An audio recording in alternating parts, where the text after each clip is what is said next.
20h sur la télévision Futur Média. Bonsoir à toutes et à tous. Ravi de vous présenter cette édition. Les titres, c'est tout de suite. L'équité à l'égard des candidats investis aux prochaines élections locales, c'est ce que réclame la plateforme Jammi Réumi.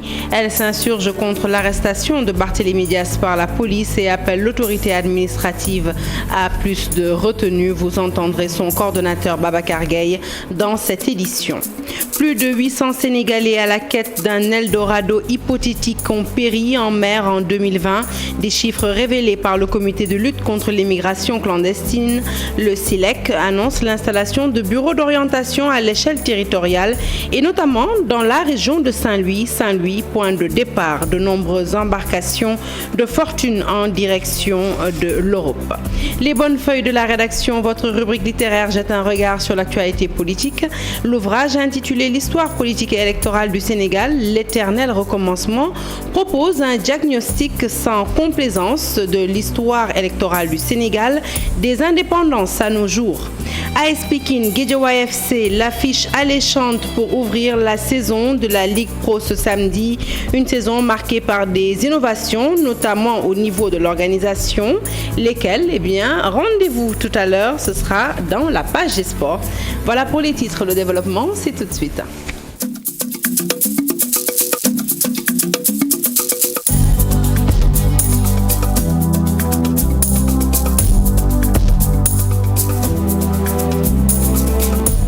Bonsoir à toutes et à tous. Je vous l'annonçais donc tout de suite en titre. La plateforme Jammi Réumi milite en faveur d'un traitement équitable des candidats à l'approche des élections locales. Interrogé sur l'interpellation par les limiers du maire de Mermoz-Sacré-Cœur, le coordonnateur de la plateforme, Babacar Gueye, estime que l'autorité administrative a fait dans l'abus et je vous propose de l'écouter au micro de Al-Hassan Ba.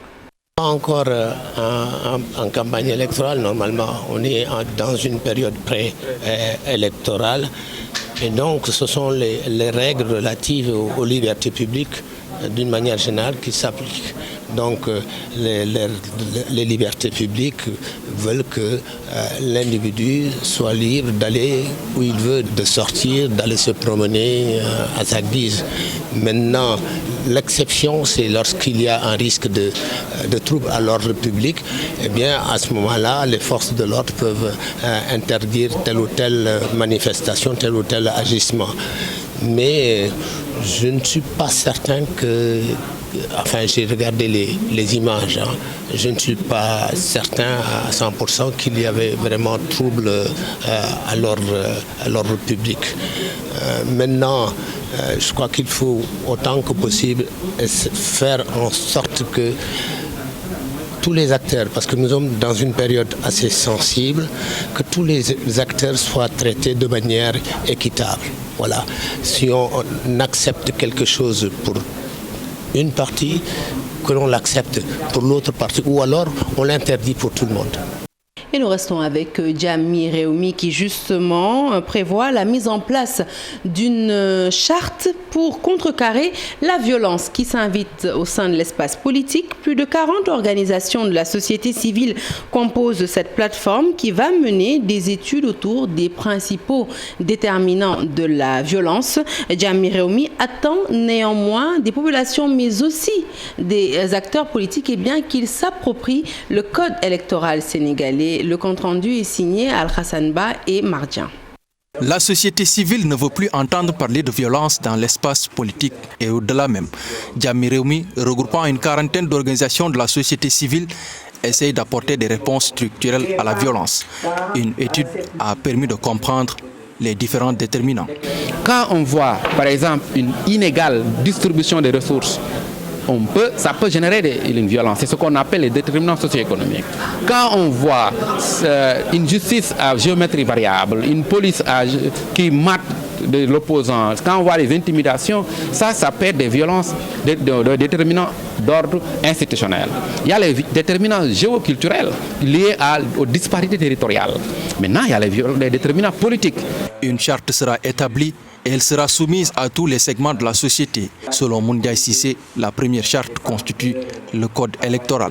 Parce que ça génère des violences si elle n'est pas respectée. Donc nous considérons que la première charte, c'est d'abord le code électoral qui doit être respecté, que ce soit l'administration, que ce soit les magistrats.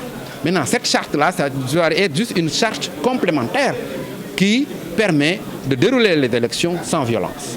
Mais il faudrait qu'il y ait un engagement volontaire, un engagement concret, à partir d'un plan d'action précis qui permette de pouvoir, en tout cas, contribuer nous aussi à ce qu'on puisse avoir des élections apaisées. Nous avons au niveau de la COSYDEP lancé un programme qu'on a appelé LM2C, lycée modèle de la citoyenneté et du civisme, mais qui va entrer aussi par une étude pareille sur la violence en milieu scolaire et universitaire. Nous en profitons pour lancer un appel à tous les acteurs, à toutes les autorités, et notamment le premier des Sénégalais qui se trouve être le chef de l'État, le président de la République, qui doit jouer son rôle d'arbitre. Diamé Réumi va dérouler une stratégie qui va permettre de prendre en charge la mobilisation, la formation et la mise à niveau des citoyens sur toutes les réformes électorales. Objectif, une meilleure participation.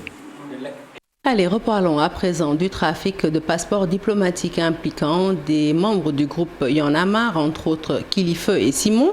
Vous le savez, Simon Kouka jouit d'une liberté provisoire. Il a été placé sous contrôle judiciaire depuis hier, mais la démarche de la justice est décriée par ses camarades du mouvement Y'en a marre.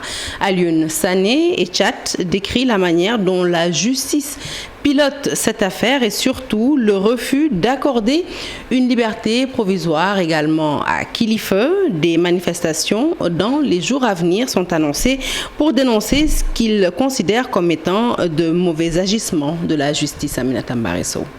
Aujourd'hui, il est clair, et si vous voyez, Y'en a marre n'avait jamais eu un discours comme ça pendant tout ce dossier-là. On s'est abstenu d'avoir ce genre de discours, le temps de voir ce qui se passe, le temps de voir tout le process et de voir. Mais au bout de tout le process, aujourd'hui, ce dont on se rend compte, c'est que Kilifeu est un citoyen sénégalais.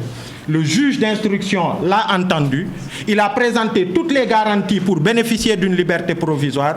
Mais aujourd'hui, il reste en prison parce que c'est Kilifeu qui a son opinion, qui a ses combats, qui a sa voix qui crie.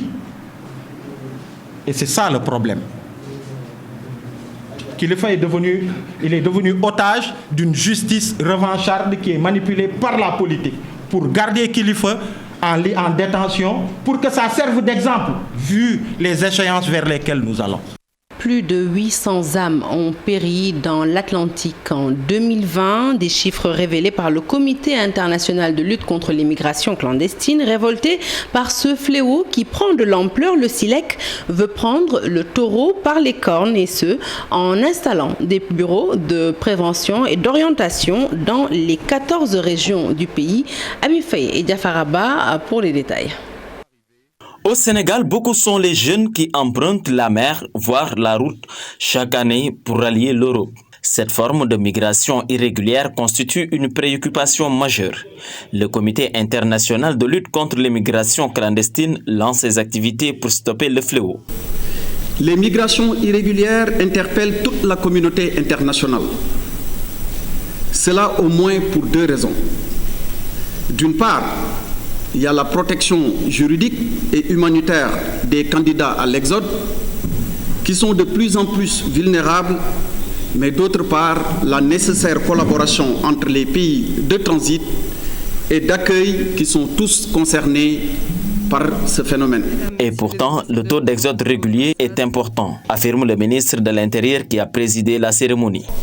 Sur la migration en Afrique, publié conjointement par l'Organisation internationale pour les migrations et l'Union africaine, en octobre 2020, 94% des personnes qui traversent les mers et les océans depuis les pays africains pour atteindre d'autres destinations le font de façon régulière. Cependant, la mise en œuvre d'un plan visant à trouver une solution durable est émise. La question de la territorialisation des politiques migratoires avec l'instauration des bureaux d'accueil, d'orientation et de suivi communément appelés BAOS dans les 14 régions du Sénégal pourrait être un atout important pour le SILEC. L'Union européenne se fixe comme objectif de renforcer le dialogue avec ses partenaires sur la base d'une approche inclusive qui prend en considération la politique migratoire. L'OIM estime à 850 le nombre de morts sur la route atlantique en 2020. L'immigration clandestine, un fléau qui, hélas, risque de persister encore longtemps. Nous nous sommes rendus à Saint-Louis, point de départ des embarcations de fortune vers l'Espagne. Sur place, vous allez le voir, les préposés au voyage de tous les dangers continuent de prendre des risques faute de moyens de subsistance. Ousseynou Diop. À Saint-Louis, les acteurs pensent que le phénomène de l'immigration clandestine sera difficile à résoudre. Pour beaucoup, le chômage des jeunes en est la principale cause, surtout à Saint-Louis, point de départ de l'essentiel des embarcations de fortune. L'immigration clandestine a démarré à Saint-Louis il y a plusieurs années. Les gens disent que Saint-Louis est plus proche. Certains pensent aussi que les pêcheurs de Saint-Louis sont plus expérimentés. C'est pourquoi chaque jour, les jeunes de la ville et des autres régions quittent ici pour aller en Espagne. Biran Gueye n'a plus de nouvelles de son fils aîné depuis presque un mois. Selon lui, son fils est parti en Espagne pour subvenir aux besoins de sa famille. Mon fils est parti en Espagne sans m'avertir. Cela fait juste un mois. Je pense qu'il est parti tout simplement pour résoudre les problèmes de la famille. Les jeunes d'aujourd'hui veulent être riches. Et au Sénégal, il n'y a plus de travail. Partout dans la langue de Barbarie, le message est le même. Les jeunes Sénégalais, surtout les pêcheurs, tentent l'aventure risquée à cause du chômage, mais aussi à cause des difficultés financières auxquelles sont confrontées leurs familles. Selon eux, les multiples rencontres au sommet de l'État et les décisions prises pour freiner ce phénomène ne peuvent rien changer. Les pêcheurs partent en Espagne parce qu'ils ne peuvent plus travailler tranquillement. Dans la mer, il y a les bateaux étrangers qui nous empêchent de travailler. Depuis 4 mois, les pêcheurs sont dans des difficultés. Pour arrêter l'immigration, il faut forcément des licences de pêche pour les petites pirogues. Si les pêcheurs quittent pour aller ailleurs, c'est parce que tout simplement, nous n'avons plus rien ici. Il faut des usines de transformation et de conservation du poisson pour arrêter le phénomène de l'immigration clandestine. Pour moi, c'est la seule solution. Le phénomène de l'immigration clandestine reste toujours une casse-tête et un problème sans solution. Selon les pêcheurs de la langue de Barbarie, tant que les difficultés rencontrées par les pêcheurs ne sont pas résolues, notamment la rareté du poisson, le phénomène de l'immigration clandestine sera toujours d'actualité. Quelques mots sur cette intoxication alimentaire survenue à l'université de Bombay. Plus de 67 étudiants ont été consultés au niveau du service médical de l'UADB et le restaurant de l'université, le restaurant Europe, serait à l'origine de cette situation. Des informations de notre correspondant à Bombay, Babacar Diouf, qui nous donnera certainement plus de détails lors de nos prochaines éditions. La participation du Sénégal au 20e concours du CAMES, analysé par l'ancien recteur de l'UCAD, le professeur Abdou Salam Sall, estime qu'il est temps pour l'Afrique, mais aussi pour le Sénégal, de miser sur la recherche universitaire. S'agissant des résultats obtenus au CAMES par le Sénégal, le professeur estime que ces derniers sont passables. Mamadou Fall.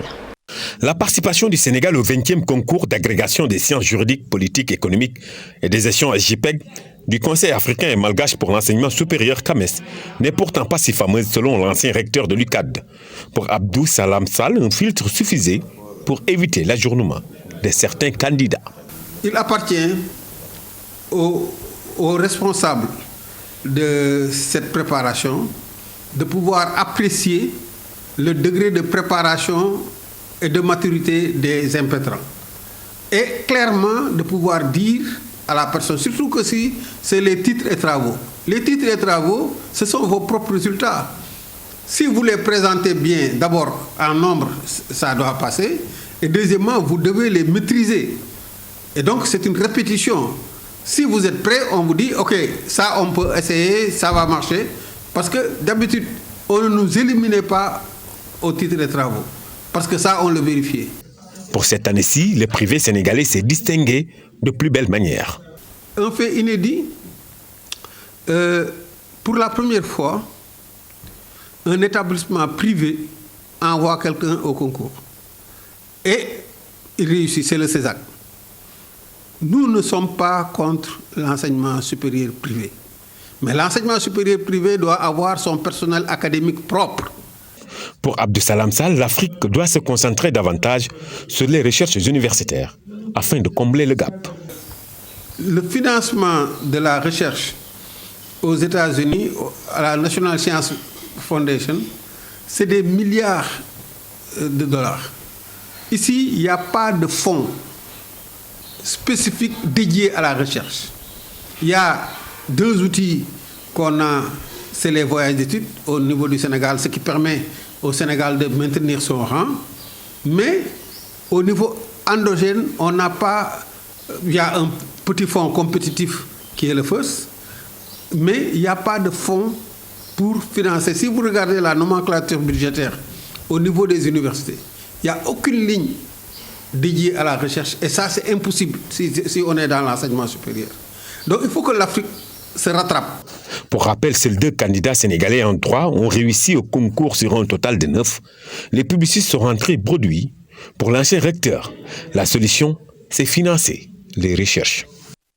Les mutilés de guerre réclament une revalorisation de leur pension d'invalidité à travers leur association, l'ANAMIS. Ces anciens pensionnaires de la Grande Muette souhaitent une hausse de cette dotation pour mieux faire face aux difficultés quotidiennes. L'ANAMIS a fêté ses 21 ans, occasion saisie par ses membres pour plaider également en faveur d'une allocation au profit des enfants des militaires invalides. Nous écoutons Joseph Pierre Manet. Il est le premier vice-président de l'association. Il est au micro d'Abib Faye. Le souci majeur, c'est une revalorisation globale des pensions d'invalidité. Parce que jusque-là, elle a été faite récemment de façon sectorielle. Mais nous voulons maintenant une revalorisation globale par rapport au coût de la vie actuelle. Ça, c'est dans un premier point. Dans un second point, il y a cette réversion de pension aussi des veuves des militaires qui ont servi à moins de 15 ans de service. Donc ces militaires, une fois qu'ils décèdent, leur veuve ne peut bénéficier de la réversion de pension et leurs enfants aussi n'ont aucune allocation d'orphelin.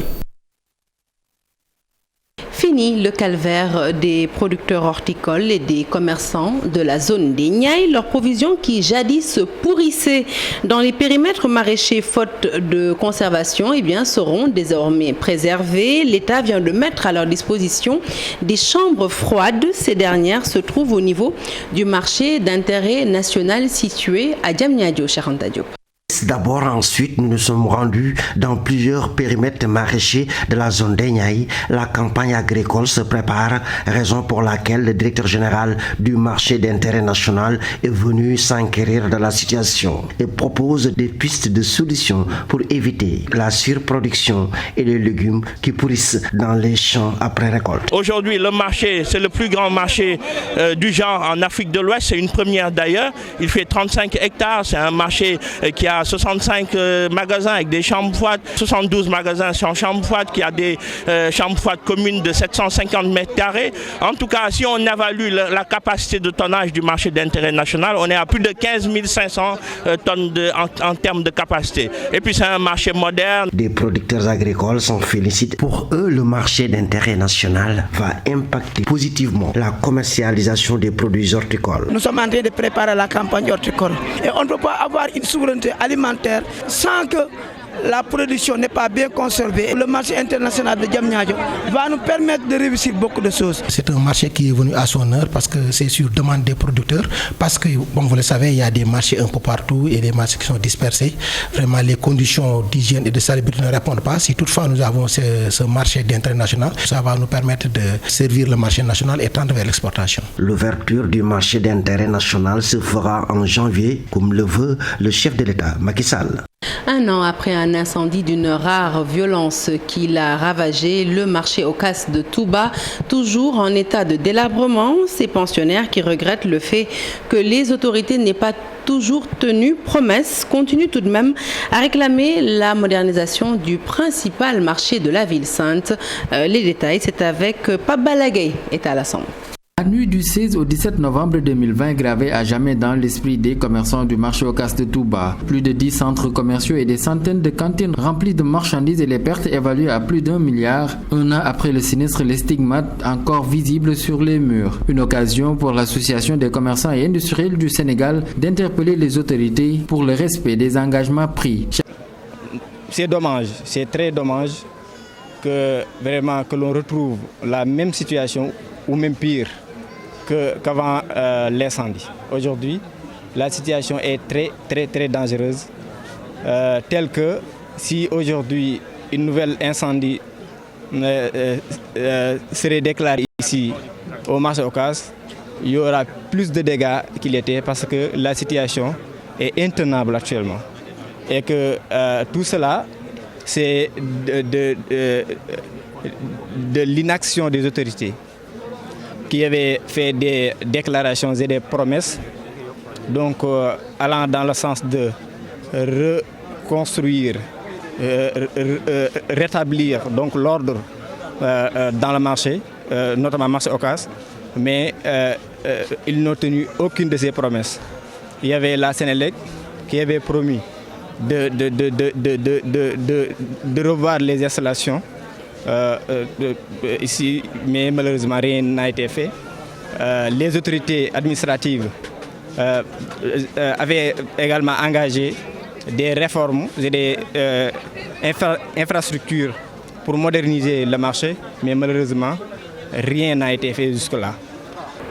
Parlons santé à présent. Malgré une tendance à la baisse, les populations appelées à se faire vacciner contre la Covid. Deux principales raisons motivent cette invite des autorités sanitaires. D'abord, la résurgence de la maladie hors de nos frontières, puis ensuite des résultats récoltés à l'issue de la campagne de vaccination qui sont bien loin du compte.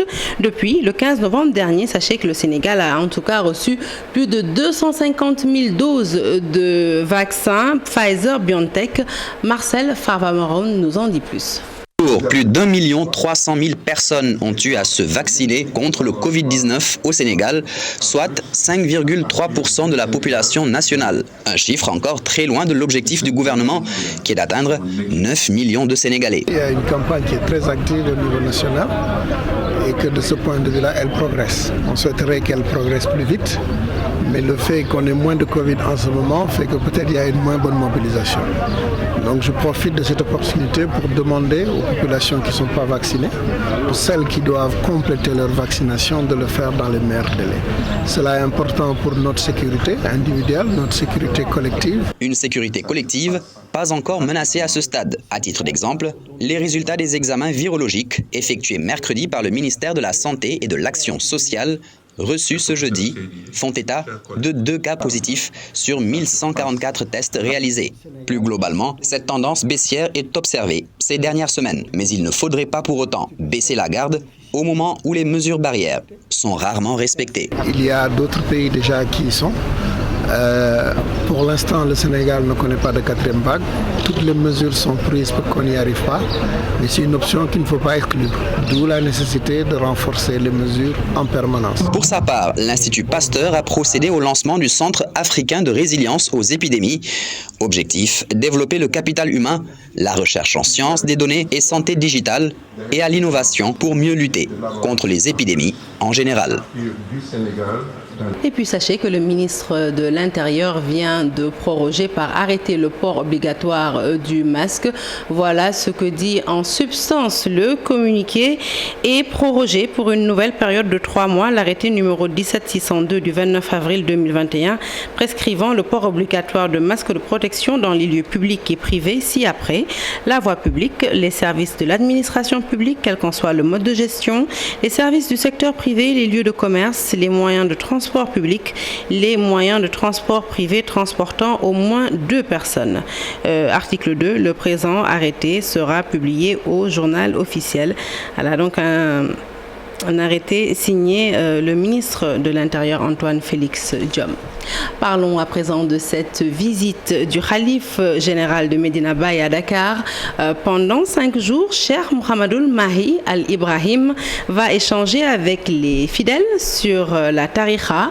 Il va également formuler des recommandations sur les questions d'actualité. Il compte aborder avec les fidèles les élections locales et sensibiliser aussi la jeunesse. Après Dakar, le Khalife sera en tournée en Gambie, en Mauritanie, au Nigeria, entre autres. Et parmi les fidèles interrogés, Taïb Niass et Mohamed Cham, ils sont au micro de Ibou Cissé. C'est un moment de ferveur, une occasion qu'on attendait tous. Comme vous le voyez avec cette forte délégation, ils sont très engagés et la majorité vient de Kaolack. ñu ngi juyee ko Kaolack nag tey ànd ak mboolem taaliba yi tey ki ci nga xamante ni moom lañ ci xam di ànd ak moom muy suñu président di Mouhamed Ndiaye Rahma. lépp lu ñu am si ay moyens rek. Nous avons déployé d'importants moyens rien que pour ce séjour. Les différentes associations sont toutes représentées et elles parlent une seule voix. Un message de sensibilisation est attendu, surtout avec les locales qui pointent à l'horizon. Il faut l'annoncer en titre. Actualité oblige. Votre rubrique littéraire Les bonnes feuilles de la rédaction s'intéresse aujourd'hui au livre d'Ababakar Fall. L'ouvrage est intitulé L'histoire politique et électorale du Sénégal, l'éternel recommencement. De cette séquence de 1960 à 2020, l'auteur constate les mêmes pratiques mais aussi les mêmes obstacles pour bâtir une démocratie de référence. Le secrétaire général du GRADEC a vécu ce système politique en tant que militant de gauche. Il l'observe depuis des années en tant que membre de la société civile, un profond travail de recherche sur la trajectoire politique mais aussi économique de notre cher pays, le Sénégal. Des notes de lecture toujours signées Ibou Diouf. Avec lui, quand on évoque la vie politique, c'est avant tout une histoire d'engagement et de passion. Ababakar Fall raconte le long combat intellectuel militant de l'indépendance à l'état de la démocratie dans cet ouvrage. Parce que je me rends compte que lorsque en fait la classe politique se bat autour de revendications démocratiques, alors lorsqu'elle arrive au pouvoir, toutes les revendications pour lesquelles donc elle s'est battue vraiment sont encore rangées aux oubliettes. Un essai qui présente des étapes différentes ayant marqué l'histoire politique du Sénégal comme un éternel recommencement. On a l'impression qu'on fait du surplace. C'est les mêmes questions qui reviennent, qui ne trouvent pas donc de solution. Alors c'est la raison pour laquelle j'ai intitulé mon ouvrage L'histoire politique et électorale du Sénégal, l'éternel recommencement. L'auteur aborde différentes thématiques, à savoir les réformes politiques et institutionnelles, les grandes ruptures politiques, le financement des partis et surtout la violence préélectorale. Tout le monde se souvient aujourd'hui, en 1963, des élections sanglantes qui ont eu lieu et qui ont occasionné beaucoup de morts aux allées du centenaire. Avant ça, il y a eu donc au moment où il y a eu vraiment la forte opposition entre Senghor et Lamine Gueye, ce qu'on a appelé les événements de Kagnombon. De manière plus récente, il y a eu les événements de 1988. Les émeutes suite donc au résultat en 83, etc. En 93 avec l'assassinat donc du juge Babacar Seye. Donc toutes ces questions-là en fait reviennent. C'est pour dire que la violence électorale ne date pas d'aujourd'hui. L'analyse historique des élections au Sénégal a permis à l'auteur, à travers ces lignes, de partager sa vision sur ce qu'il appelle un éternel recommencement. J'ai proposé quand même un certain nombre donc de solutions pour qu'on puisse améliorer notre système électoral. Parce qu'on se rend compte qu'aujourd'hui, toute la violence en fait donc provient aujourd'hui soit de réformes mal appliquées ou peut-être en tout cas de réformes mal menées, en tout cas d'un non-respect un peu des règles du jeu. Au vu de ce tableau que vient de dépeindre Ababakar Fall, ce membre fondateur du GRADEC estime que la refondation des institutions du système de gouvernance politique et démocratique du Sénégal est d'une acuité brûlante. L'actualité sportive à présent, une conférence de presse d'avant-match, c'est avec la présence naturellement des deux équipes adverses qui vont donc s'affronter. C'est la nouvelle trouvaille de la Ligue sénégalaise sénégalaise de football professionnel cette saison 2021-2022. Les protagonistes de la première affiche ce samedi sont AS Pikine et Guédiawaye FC, une affiche qui réserve bien des surprises. Et ces deux clubs promettent un derby qui sera âprement disputé, cher Sadibou Diarra. L'AS Pikine reçoit Guédiawaye FC pour le coup d'envoi de la saison 2021-2022 de la Ligue 1 ce samedi. Une rencontre qui lance un nouveau fonctionnement organisationnel de la Ligue sénégalaise de football professionnel. Cette année, avec l'appui de l'administration à la tête de laquelle monsieur le directeur exécutif, nous avons souhaité organiser une conférence de presse avant les matchs. D'abord pour se fixer sur le schéma organisationnel, comment on compte organiser le match, dans sa partie organisationnelle comme dans sa partie sécuritaire. Le leitmotiv aujourd'hui, c'est faire en sorte que nos compétitions soient beaucoup plus attractives en termes d'organisation, surtout, mais également en termes, disons, de spectacle, même avant la compétition. Quand vous voyez en tout cas les compétitions d'Europe, il y a un spectacle qui fait que tu as envie, disons, de regarder le match. Le derby de la banlieue, première attraction de la saison, un duel entre deux équipes aux ambitions différentes. Et puis on va souhaiter que ce sera un match plaisant dans l'ensemble et on va le jouer. On va essayer aussi de prendre les 3 points parce que déjà on est chez nous. Donc voilà, je pense qu'aujourd'hui nous connaissons l'enjeu et que ça va être compliqué pour les équipes parce que voilà, nous venons tout juste d'une préparation très difficile. C'est une rencontre d'une importance capitale parce que c'est l'entente de la compétition. Elle est importante. Sur ce, nous avons mis l'accent dans notre travail sur un volet important, à savoir l'aspect défensif. On est conscient qu'aujourd'hui, nous ne pouvons pas retrouver notre rythme de compétition. Ce samedi, à partir de 16h30 au stade Alassane Djigo de Pikine, aucune des deux équipes ne voudra démarrer sa saison par une défaite. Pas de déception en perspective pour le public qui fera le déplacement. Allez, nous quittons le gazon vert pour les pistes à présent. C'est pour parler de la 3e édition du marathon Eiffage prévu ce week-end, samedi et dimanche 20 et 21 novembre 2021. Un rendez-vous bénéfique à bien des égards, selon Serigne Baracham, secrétaire général de la Fédération sénégalaise d'athlétisme, que je vous propose d'écouter toujours au micro de cher Sadibou Diarra. Chanson clôturée, nous sommes en train de se réunir pour essayer de voir comment accueillir les athlètes sénégalais qui doivent venir des régions. Donc il y a pratiquement 8 régions qui sont concernées, donc toutes les régions du sud, savoir Ziguinchor, Kolda, Kédougou, Tambacounda, ainsi que Thiès et Saint-Louis, donc se sont inscrits. Donc maintenant on est dans la procédure de les accueillir, de les loger pour qu'ils puissent vraiment aborder la compétition de manière sereine. Depuis pratiquement 3 éditions, nous sommes en train de cheminer avec Eiffage, donc dans l'organisation de ce marathon. Maintenant, ce marathon revêt plusieurs aspects, donc sur le plan touristique, sur le plan économique, mais aussi sur le plan sportif.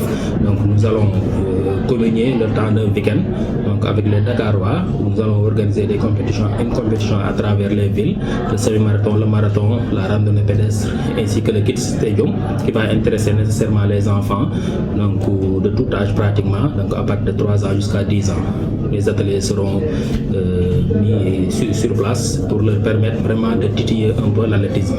Fin de ce journal que je suis ravie de vous avoir présenté. L'actualité se poursuit sur toutes nos plateformes digitales. Tout de suite après moi, Soir d'info avec Ndeye Fatou Niang, Binta Diallo qui reçoivent ce soir Bienvenue Sen, docteur en sciences de l'environnement. Excellent week-end et restez en compagnie des programmes de la télévision Futur Média.